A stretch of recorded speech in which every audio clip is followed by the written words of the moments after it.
welcome to Charity Questions, the podcast from the Directory of Social Change, where we take people from the charity sector and we ask them questions either from our Twitter community, our social media community, or questions from the DSC staff. So our guest today is Debra Allcock Tyler. Debra is the DSC's CEO, and she is the author of many management and leadership books, and she's an expert in the charity sector at management and leadership. And this podcast today, we're going to do a deep dive into this and into her management and leadership skills and how she's become an author of so many amazing books. So welcome, Debra. Welcome to the podcast again. Hi, George. Cool. So for anybody that's not heard Debra's last podcast about the life of Debra Allcock Tyler, if you're interested in her career outside of the management and leadership space, please feel free to go and check out that podcast. It's a really interesting view into how Debra got to the point where she's able to write all these amazing books and be this leader. So let's jump in then and talk about your management and leadership skills. So you've been on this journey in your career to become the CEO of this charity, and now, of course, you're in a position where you have all this management and leadership knowledge. How have you got to this point in your career where you're able to be this expert on management and leadership? I wouldn't call myself an expert per se. I know quite a lot about it, and I've got a lot of experience. Can I call you an expert as someone that isn't you? Maybe, I'm not sure. Well, maybe, okay. I was very, very privileged that one of a major part of my career. I spent 14 years working for an organisation called the Industrial Society, and they were an organisation in some ways not dissimilar to DSC. Actually, they were about making the world of work a better place for people, and they did that through training or passing information on and writing books and things like that, which of course is how we do it at DSC as well. But this was an organisation absolutely dedicated to and obsessed with leadership training, leadership management training. It was one of the biggest income generators for the organisation, was the training we did. And also they carried all of that training out internally.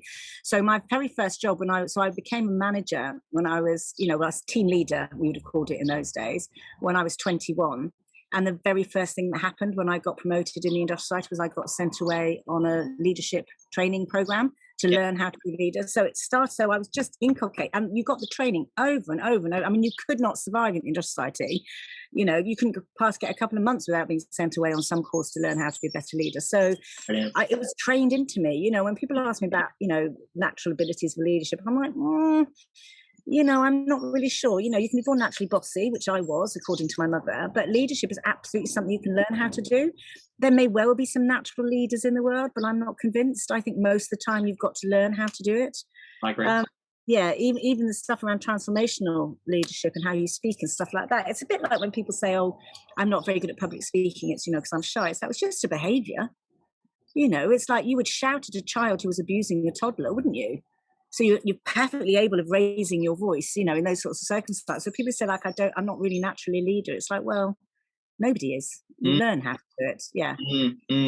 So that's how I would say it started off at like 21 years old. I was already being trained and taught and sent on courses. Nobody assumed that I would just know how to do it.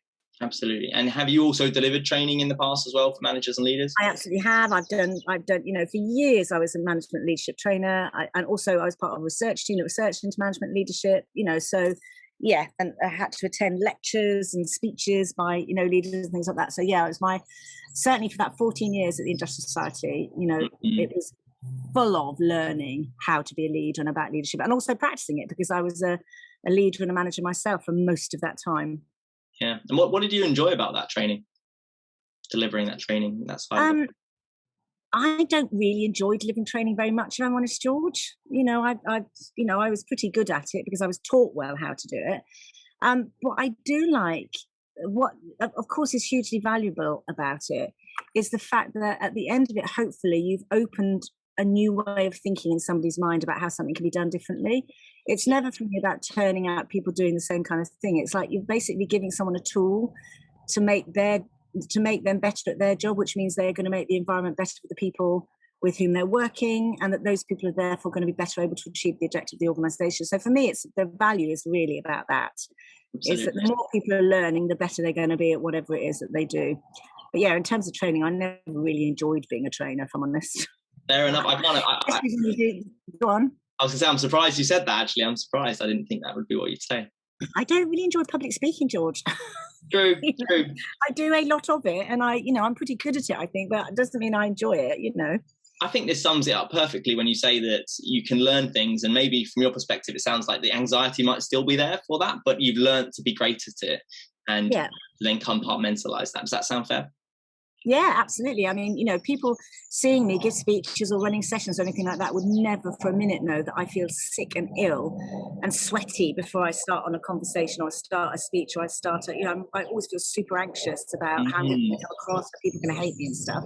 While I'm actually speaking, I forget all about it though, George. That's what's interesting. And I would say that to those of you who are worried about, the fact that particularly the more senior you get in leadership, the more you have to do the public facing stuff, is that actually that when I'm stood up there, what happens is I'm not nervous whilst I'm actually speaking because I'm not thinking about me, I'm thinking about my audience. And that's also why, I frequently get into trouble for forgetting that I'm supposed to be being professional and not swearing, because I'm with them, and so whilst I'm doing the actual speaking, I'm fine because I'm not thinking about me at all, I'm thinking about them.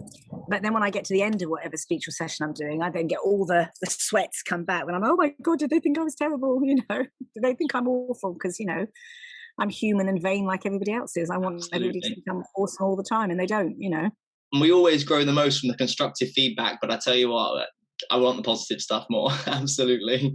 Oh, well, I'm not even sure I agree that we do grow the most in the constructive feedback, George. I think that's a tiny little bit of a myth, if I'm honest. Ooh. I always say to people, is the feedback you're going to give me something I don't already know about myself? Because so often people say, well, you talk too fast, Debra. Yeah, I know. I'm 56 years old. I've been talking too fast for 56 years of my life. I do try and slow down, but, well, what's the point of telling me that? I am trying, actually. And I remember years and years and years ago, I'd just given a major speech to a group of very, very senior leaders, and it was about communication skills. And immediately after I'd given the speech, the director of the program that I was speaking on came straight up after me. The speech was straight over and said, right, here are my notes. And basically critiqued what I'd done, and pretty good, but also you could have done this better, this, that, all this, and I was crushed. And I learned from that now I say to people, like, do not give me feedback when I've just spoken unless you're going to say you were awesome. If you want, wait for 2 or 3 weeks time, when I've had time to and then give me the feedback if you think I can improve, but don't do it in the moment. And I actually think that I have this philosophy, George, that people respond better to the things you say they do well than not. I had years and years and years ago, this is a relevant management story, actually. I was leading a very small team, and one of the members of my team had recently graduated from university, and it was their very first job. And this was in the time when, you were really expected to portray yourself very professionally in the workplace.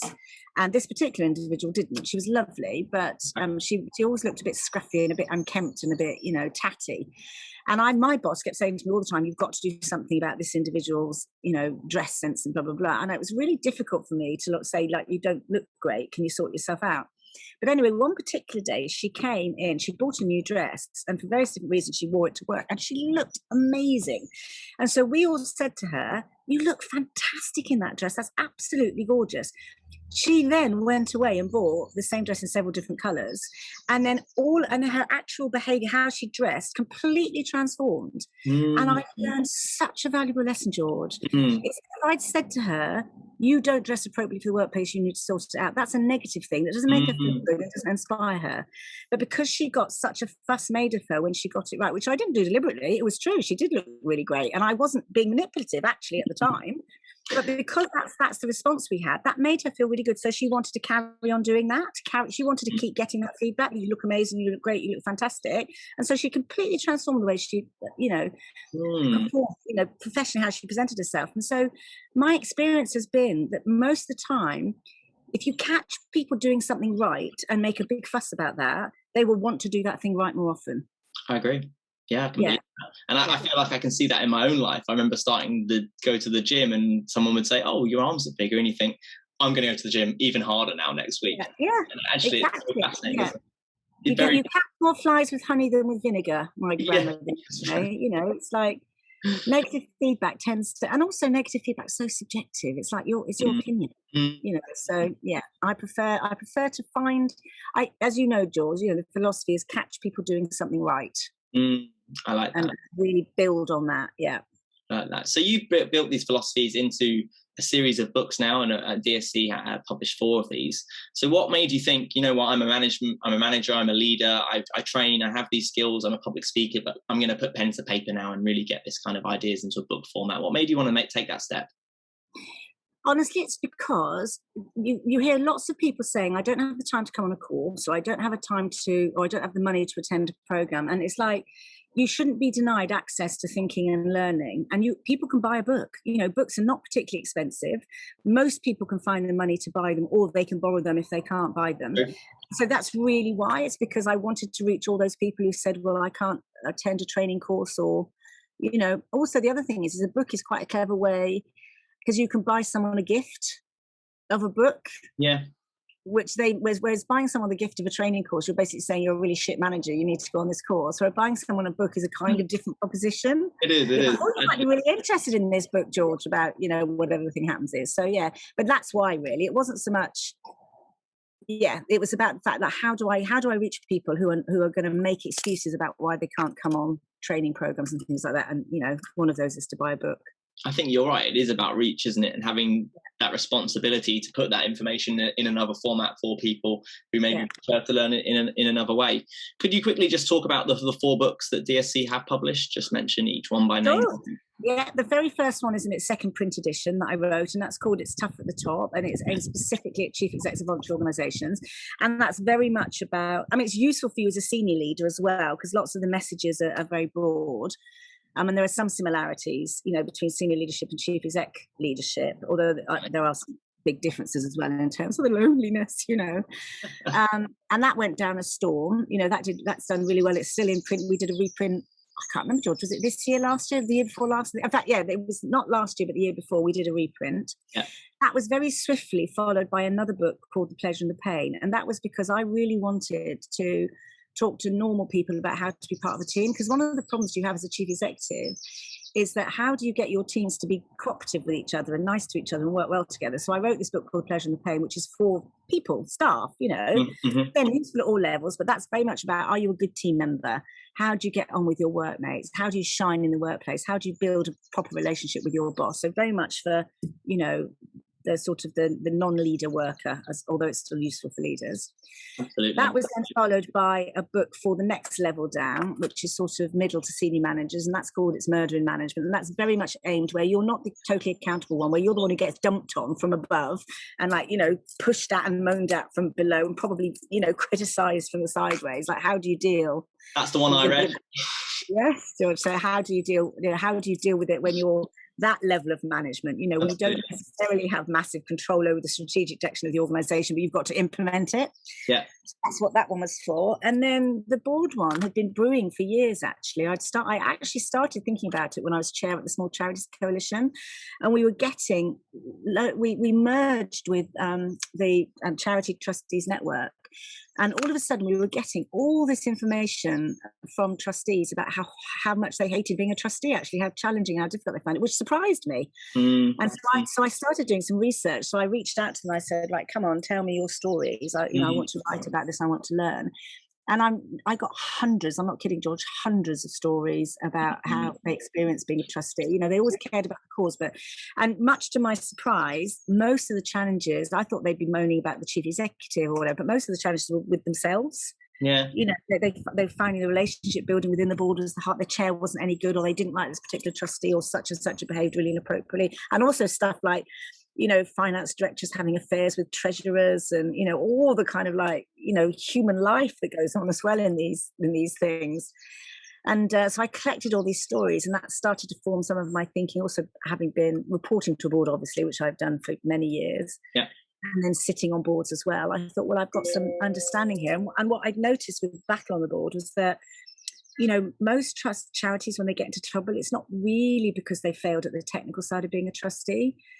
It's because the relationships have broken down some way or another, and they've not been able to see their way forward. And that's when they make the mistakes. Yeah. And when they get the thingy side. So, yeah. And also the last people who you're ever going to get on a course are trustees for a million and one reasons. They think they don't need it. They think they already know. They're too embarrassed. They're too busy. They don't think it's a good use of the charity's funds and things like that. So, I knew that a book was probably one of the very few ways in which trustees might get it. So it's very much about the personal behavioural side of being a trustee rather than the law. Definitely, yeah. And you actually include lots of practical kind of, I wouldn't say games, but like tasks in the book. And I know there are plans for an audiobook, but one thing that really lends itself to the written format are these little tasks that you put throughout the book. What made you want to include these little things in the book, and instead of just having kind of text?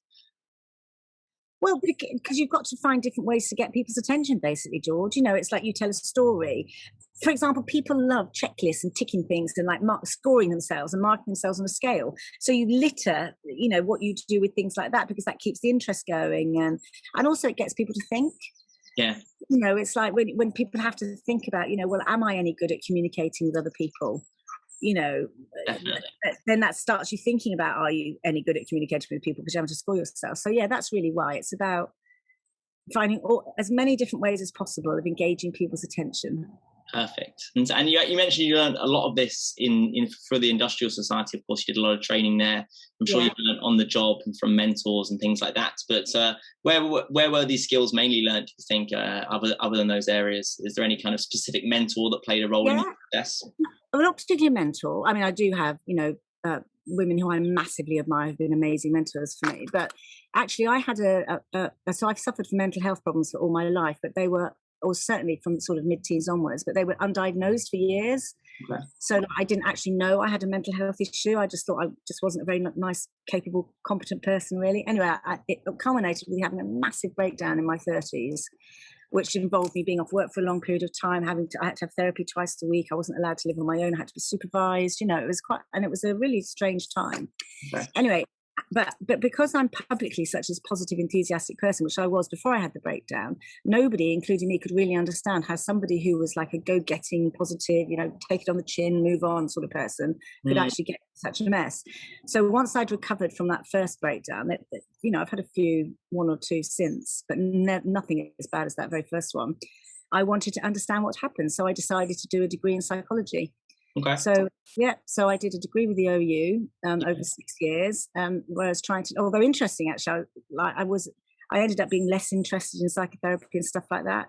Some of it, actually, George, a bit dodgy, honestly. Like some of the evidence, the Freud stuff, the evidence base is like a few Jewish women, who just happened to go to his not thing necessarily peer reviewed or anything. Yeah. No, well, not only that, but anyway. Yeah. But that's by the by. So some of the So you did the psychology. Yes, you did the psychology. I was really interested in brain biology, behavior, how that works and things like that. And also because I wanted to understand what happened to my brain. So I did a lot on child development. We did things on dementia, Alzheimer's in specific. There was modules on how the brain works. I can tell you about how synapses work and how optics network and things like that. So, so I ended up being much more interested in the scientific side, as in, how neurons fire and, potassium channels, than I was in, sort of Freud and Klein and Jung and things like that. Yeah. So that psychology degree, it's taught me an awful lot about how people think. How little we know about how people think. And I've, sort of kept up that, reading the Daniel Kahneman stuff and, behavioral economics and that sort of thing. Yeah. So a lot of it has come from not just experiencing and doing, but reading. I read prolifically about things. I'm so interested in stuff, and so I've learned an awful lot from what I read as well. Definitely. So if you were hiring then in the charity sector, and it's slightly different of course to the private sector, what do you think makes a good leader in the charity sector as opposed to the private sector? What might you be looking for? I don't think there's any difference, George. Nice. Whether you're a leader in the private sector or a leader in the voluntary sector, you have to be committed to the vision and know what it is you're trying to achieve. You have to understand finance. Yeah. And you have to understand processes and things like that. The only difference I might say, and I guess it's a pretty significant difference, is that in the private sector, you very rarely have to be really engaged in the policy and political arena. Because, your job is you're selling something. So only to the extent you might have an argument about VAT, but, you don't really have to understand about what's going on in social services or what the latest, charity bill is or whatever. Whereas in the voluntary sector, there are very few charities who can get away without knowing something about the broader, and certainly at local level. You absolutely, if you're working with homeless people or people with addictions or people with mental health issues, if you're not engaged and understand what's going on with your local authority, you're very unlikely to be able to do your job very well. So I would say probably the major difference is it's not just about having an understanding. You have to be able to engage in the local policy and political with a small p arena, and sometimes with a big P, which you're less likely to have to do in a smaller business. Absolutely. Yeah. That's a good point. But the intent so that you would be leading in a similar way and managing people in the same way absolutely makes sense, doesn't it? I think leadership in the voluntary sector is probably a little bit harder from the point of view that expectations are higher. People don't, you're not allowed to be a human being in the voluntary sector. When you make mistakes, when you're behaving appropriately, when you say the wrong thing, you'll come down much harder on than you are in the private sector. I mean, you think at the moment about all the stories, you know, that there are around about sexual harassment or, you know, racism in organisations, things like that. The voluntary sector is taking an absolute drubbing about it in a way the private sector isn't, but the private sector is definitely not better. Definitely and probably worse, you know, but they don't get the same drubbing because people, whether rightly or wrongly, do have higher expectations of charities, you know, they do. Why do you think that is?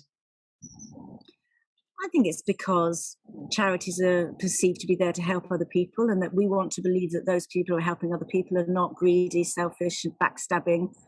You know, the fact is we are, because we're human beings like everybody else is. So you're not a better human being because you're leading a voluntary sector organisation. You just have different standards that you have to live up to because of that.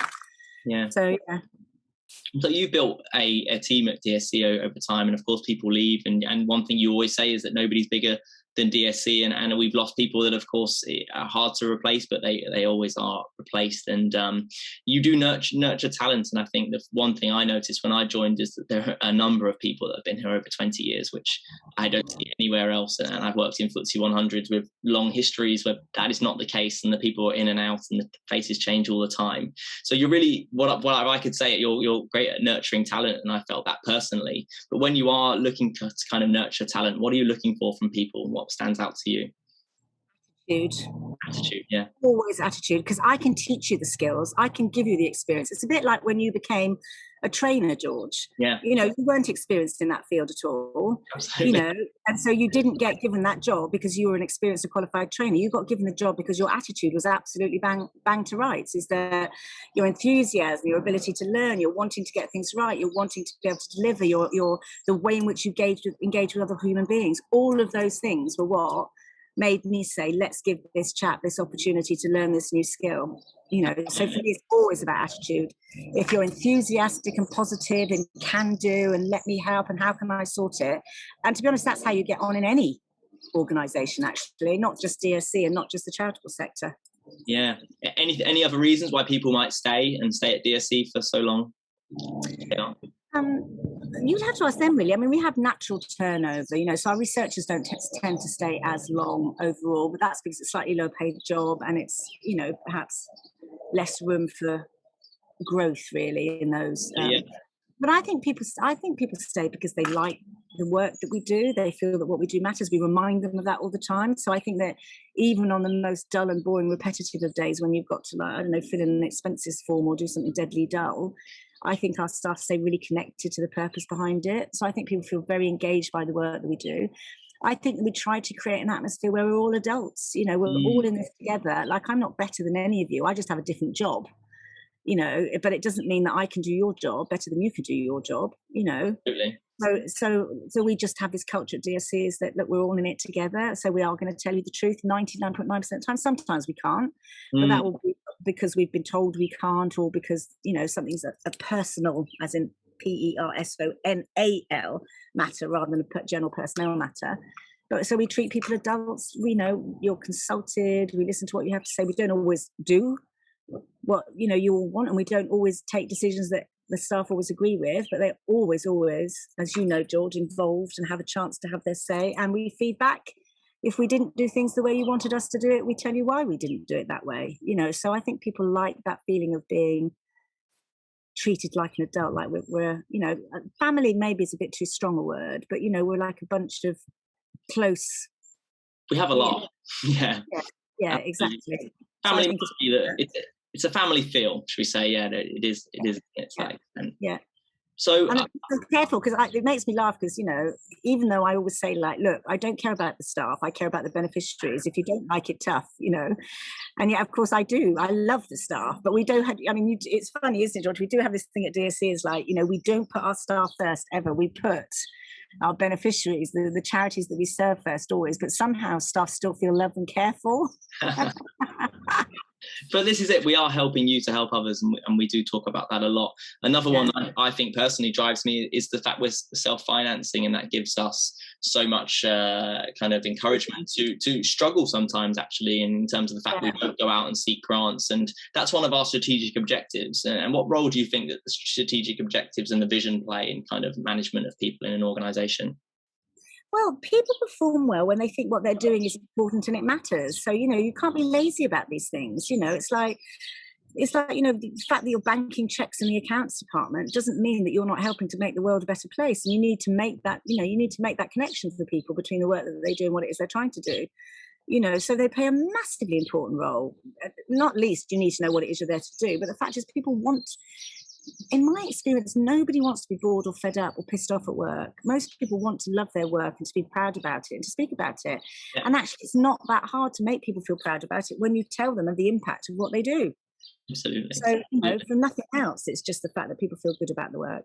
Definitely. No, I like that. And I heard you mention on a podcast with Tessie, one of our associate trainers, you mentioned something called blinding flashes of the obvious. Yeah. And so during your time as CEO, have you ever had a blinding flash of the obvious where you thought, oh gosh, I've fundamentally changed how I thought about this type of management and leadership, and I'm going to go in a different direction? I think so all the time. I think as the environment changes, I remember like some things I don't think I did as well as I could have done that, afterwards I thought. So I remember at that time we had one or two members of staff who were persistently rocking up to work when they felt like it. And the staff moaned about it, that nobody else did, but the staff were really, really cross about this. So this thing kept coming back about, it's not fair, so-and-so's just rocking up, the rest of us have to get here on time. So one of the ways in which we dealt with that is we said, okay, well, first off, when this kept coming back to me from the managers, I'm like, oh, for goodness sake, So I said, well, look, is lateness and timekeeping really a problem at DSC? So let's establish the facts first. So I said, right, I want everyone basically has to clock in because I want to know who's late and who's not late. So we had to do this timekeeping thing. And it massively backfired, actually, because it ended up with everybody feeling like they were being punished for the behaviours of who. And actually, the issue was there were one or two people who were persistent latecomers for all sorts. One of them wasn't their fault, and we got it sorted and fixed. Definitely. And the other one, it was absolutely just because they were the kind of person who couldn't be asked to turn up on time and didn't see why they should have to. And that was a management issue, and they should have been got rid of. Yeah. Or had the conversations, or something changed, But instead of which, I kind of did this blanket thing across the whole organisation. And then after that, I thought, that was a mistake. I wouldn't do that again in that sort of way.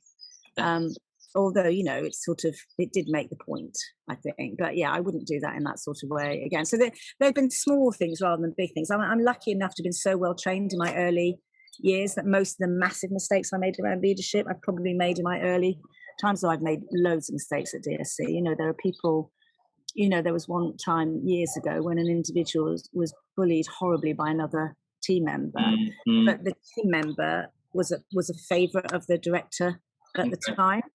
And so the director put up to be honest, she should have been sacked. But the director put up a really strong case for her, and I let it happen, because I basically had this philosophy of not interfering. And the individual who was being so horribly bullied by this other person ended up leaving and has never forgiven me for it.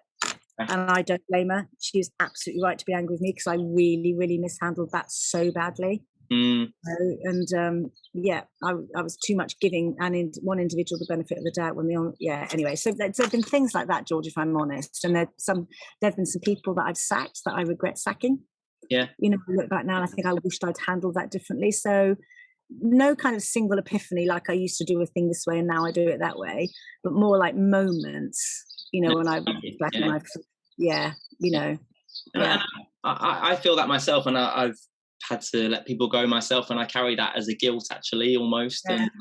And how you deal with that guilt can be quite difficult, I think, for CEOs and leaders. Do you think that's the right word, guilt? Do you feel like there's some guilt sometimes that you have to try and let go of? Yeah, yes, I do. Although I'd letting go of it, I'm not so sure. I think guilt is an incredibly useful emotion that we always feel like you shouldn't feel guilty about stuff. Yeah, you should, because guilt is what helps you to make better decisions the next time. I feel guilty about the way I handled those things.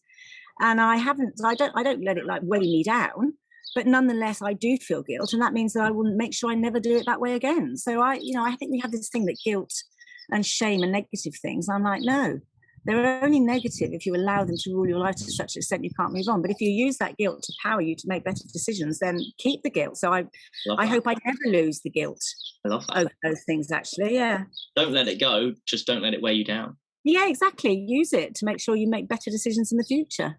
Amazing. And and that for all CEOs and leaders, there's maybe a lesson there, isn't it? How do we, for anybody who has communicated with other people, and we have to learn, don't we, sometimes to forgive ourselves for anything that we regret from the past. Great. So thank you for that one. There is a question from Valerina at DSC, and this is a great question here. So since the George Floyd murder in 2020, what positives have you seen in the way the charity sector has responded to that difficult situation? Yeah, I don't think it's just the charity sector, actually. I think it's society as a whole. But I think people are finally starting to properly have the conversations, and I don't think it's going to die away. I think that, I think we've reached a tipping point about conversations generally, actually, about, people's rights and the way in which they're treated and the way in which they behave and things like that. And I think that certainly, loads of charities have been getting it badly wrong for a long time. I would say largely they're a function of society, because society gets it badly wrong. So I don't think there's any particular, I don't think charities are necessarily particularly any worse than anybody else. And I think sometimes I get a bit of a hard time for that. But I absolutely, in almost all the conversations I'm having, the speeches I'm giving, the issue around racial equality, race equity, that sort of thing are coming up. They're high on the agenda. We keep on speaking about it. Lots and lots and lots of charities are now taking it much more seriously than they did before. And I think we've reached, well, do you know what I honestly think, George? I think we've reached enough white people who have now suddenly become anti-racist, as opposed to not being actively racist, but thinking it was, understand there's a problem, but really had nothing to do with them because they weren't thinking racist thoughts, just suddenly realizing it's not enough. Yeah. And it's like, you can't solve sexism by women alone. Men have to stop being sexist, and they have to educate themselves, and they have to learn, and women have to stop being sexist too. And I think it's the same, you can't look at black and brown people all the time and say, right, you're the victims of this, you've got to sort it, because they didn't create the problem.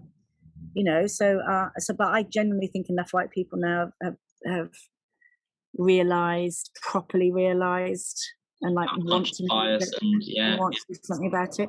Of course, there are exceptions, of course there are, but on the whole, most of the people I come across they're ignorant, but they're not willfully ignorant.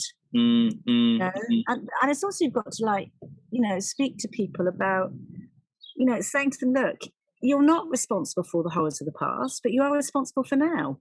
Absolutely. So don't get defensive about the fact that you didn't personally introduce slavery, but do get active about the fact that the consequences of that are still living in the world today, and it's exhibited in the systems and the opportunities around us. You can't undo that, but you can fix this. So focus on that and stop being so bloody defensive, or feeling like you're being victimized because you're white. You don't know anything about being a victim. You know what I mean? Yeah. So, yeah. Perfect. And so the role that managers and leaders have to play, is there anything, if a manager or a leader is sat there thinking, I need to be doing more to support my team, and obviously we did an EDI study at DSC, would you recommend an organisation doing something like that? Yes and no. The first thing is educate yourself. Assume you do not understand about racism or sexism or any kind of prejudice in the workplace, and go and read the stuff. Read the books that are out there, which I'm sure, that we'll do a bibliography of for people who are interested. But go and read and educate yourself. Assume that the problem starts with you. Teach yourself first, because there's no amount of EDI studies or policies or processes you can put in to place if you haven't properly understood as a leader what the problem is. So get that bit right first. Make sure you've intellectually and emotionally understood the scale of the problem. And then putting in place the processes, the practice, creating the conversations becomes easy. Yeah. So it's, for me, it's like the lazy thing to do is to go and commission an EDI study. I mean, they can be useful, and we did it at DSC because we'd already started the work on this. We did it because we wanted to establish the baseline.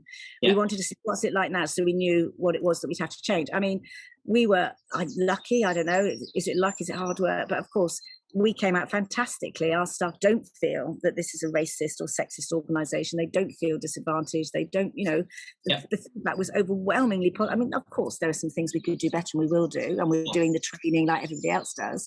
Yeah. But that we didn't start the work on equality and equity in DSC because of the EDI study. We'd already started it ages before, and the other thing, as you know, George, is that we buy people books. Yeah.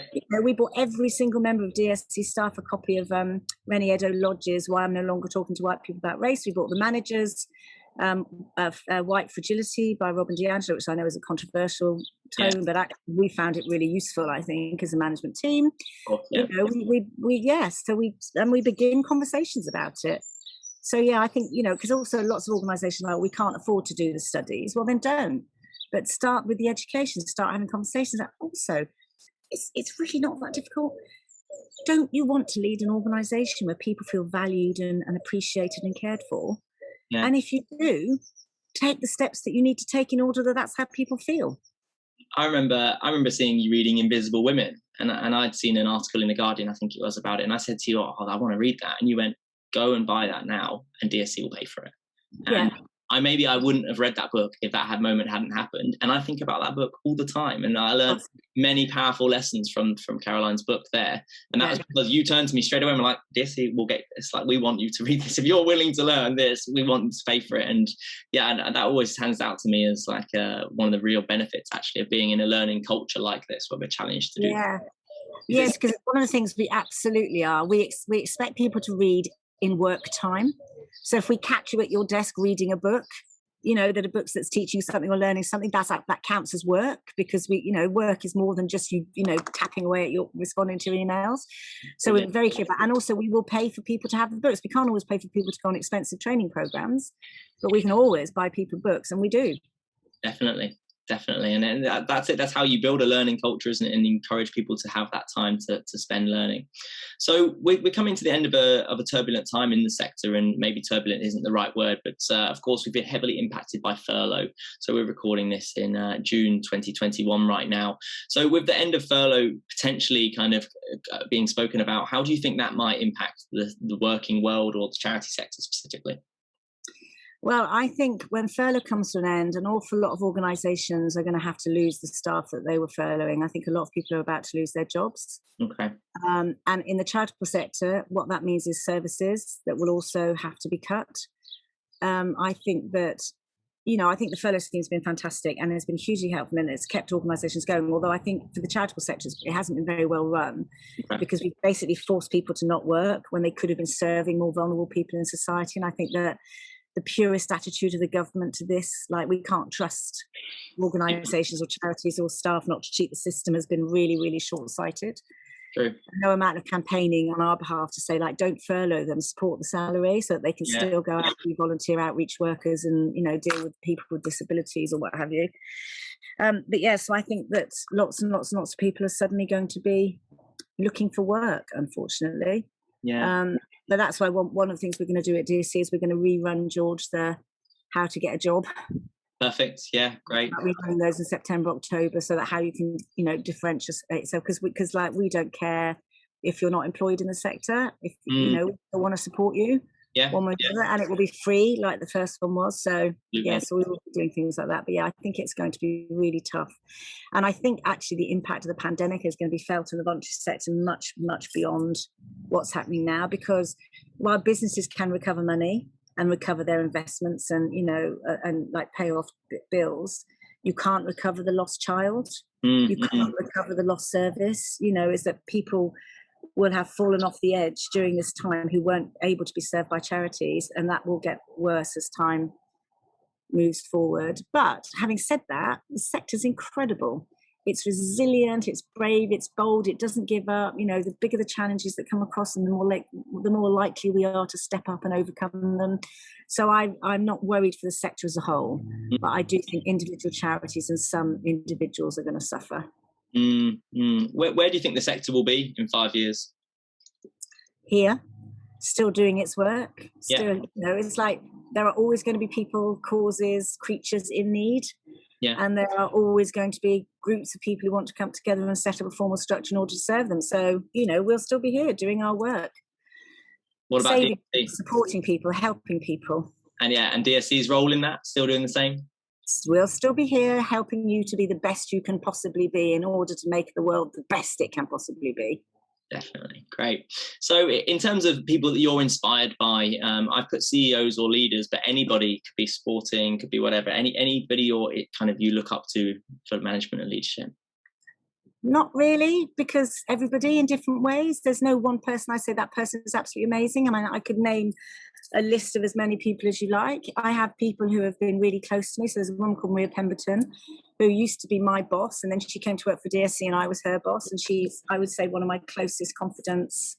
I find her absolutely inspiring, the way in which she tackles issues in her life and the way she deals with things and things like that. So she's, particularly special.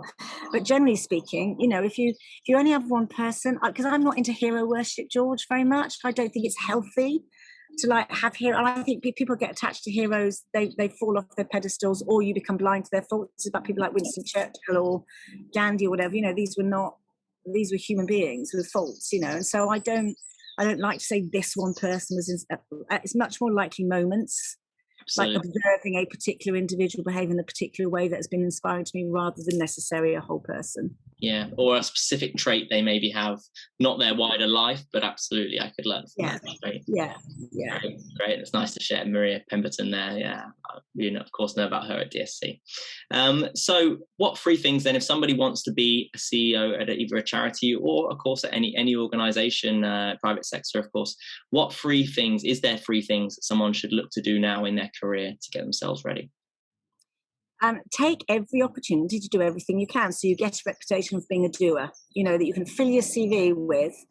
I led this project, I participated in this project. Like, don't wait for it to come to you. Go and volunteer. People put out call, can anybody help me out here? Just go and help out. Go and be kind and supportive to other people. I would say there are sort of 2 different types of chief execs in the voluntary sector. They're what I call cause chief execs and career chief execs. Cause chief executives tend to be passionate about the cause, really, and the chief exec thing is just a by the by. They just happen to end up being a chief exec, whereas the other people are really interested in being chief execs of organizations. Both are valid. Work out which one you are, because that will very much dictate your career choices and what you do. There are those people who don't really mind that much what charities they lead. They want to do the leadership, which is totally valid. So I'm not saying that's a good thing. Like, work out which one of those is it that you want to be a leader, or is it that you want to affect a cause? That will help you to make the right decisions about what you do next. And you said 3, become financially literate. It's like you have to understand the money. You cannot rely on other people to do it for you. It doesn't mean you've got to be trained or qualify as an accountant, but learn how to read a balance sheet, a SOFA, and a set of accounts. Yeah, absolutely. And if somebody wanted to learn how to do that, what would you recommend to getting them to do? Well, we have wonderful books at DSC that you can learn how to do. Battle on the Board has a whole section on how to understand a set of management accounts. Yeah. So you can. It's not that difficult to learn how to do. You just Google. Yeah. What's the SOFA and how does it work, or what's the management accounts and how does it work? So there's plenty of books out there. There's no excuse to not know. Perfect. So you mentioned it's a battle on the board, and of course the books. How else can people learn from your management and leadership skills? You've got the 4 books. Where can they get those books? They can get them from DSC, and preferably from DSC, because that's better for our finances, or of course on Amazon, or and some of them are stocked in bookshops. Definitely. But mostly you'll probably get them online. Perfect. And it's worth saying that all of this proceeds for the books, they don't go to Debra as though she's the brilliant author. They go to DSC and they support our charity. Yeah. Is there anything you wanted to say about management and leadership in the sector, Debra? I think it's really good. I think people criticise all the time and say that we're not very good at management leadership in the sector, and there's all this, we've got to develop the skills. And actually, I think it's absolutely bloody incredible what people learn and what they do with very few resources and almost no training. Do we all have things that we can do better? Absolutely. Should we be complacent? Definitely not. But actually, we have much to be proud of. Definitely. So how do people connect with you then as a person? I know you're on Twitter. How do they connect with that?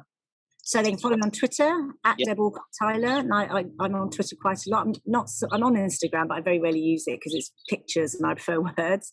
LinkedIn, although I'm not a frequent user of LinkedIn. So if you follow me or message me on LinkedIn, don't be surprised if you don't hear from me for weeks and weeks and weeks on end, because I have to remember to go and look in it. So mostly Twitter, or obviously you can contact me at DSC, dallcocktyler@dsc.org.uk. I'm always happy to talk and engage with people where I can. Great. So thank you very much for sharing today. And of course, this brings us to the end for Charity Questions podcast from the Director of Social Change. Thanks, Debra. Cheers. Thanks, George. Bye. Bye all. Yeah. Thank you for watching Charity Questions by the Directory of Social Change. So this is the podcast where we bring charity experts to you and we ask them the questions that you provide us via social media. So if you want to get involved, please check out the Directory of Social Change on Instagram, Twitter or LinkedIn. And of course, to hear more about this content and to learn more about Charity Questions, subscribe to our YouTube channel now, and of course like this video to let us know if you enjoyed it. Thank you very much for watching. Cheers.